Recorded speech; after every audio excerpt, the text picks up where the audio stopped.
Welcome back to Stoppage Time here at Pints and Punditry, and we're going to talk about some managers right now because the expectations are just ridiculous in Manchester United with Erik Ten Hag, and there's already questions of is he the guy and does he belong, and frankly, I don't know the answer. But nothing's changed because they lost to Brighton.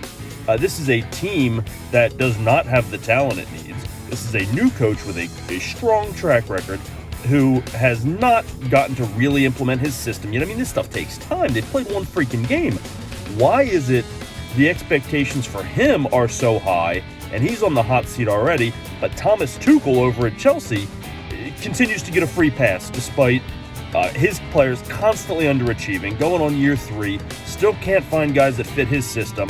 They're selling off Timo Werner at 1/3 the price of what they paid for him because he couldn't get anything out of a young player like that. Continues to add talent, still can't produce, and yet Erik Ten Hag's on the outs after one game. What is with these expectations? This doesn't make any sense. Why is it okay for one club and not for another? And the reason is Manchester United still thinks they're the Manchester United of old, and they still have the bar set at Sir Alex Ferguson. Well, that's unrealistic, and as long as that's the bar they're trying to reach, they're doomed for failure. You know, I continue to hear, well, Manchester United is one of the biggest clubs in the world.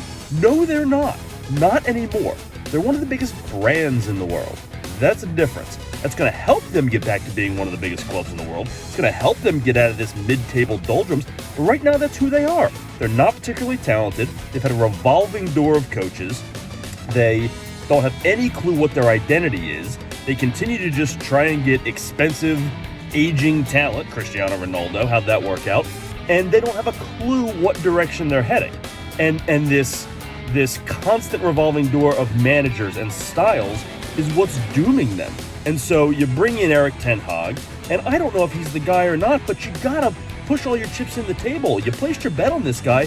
Let him do what he wants to do. He can't get the players he wants, Frankie de Jong, and that's not his fault. So you gotta give him the benefit of the doubt for a little while, or else why'd you hire him? So these questions already of is he the guy? Is he in over his head? Is he on the hot seat already?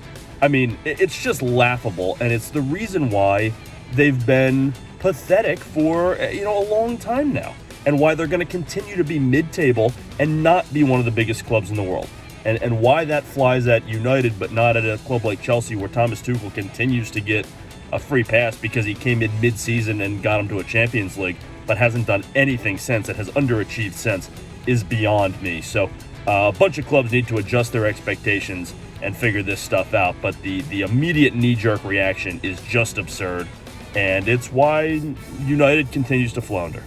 Thanks for joining us here at Stoppage Time on Pints and Punditry.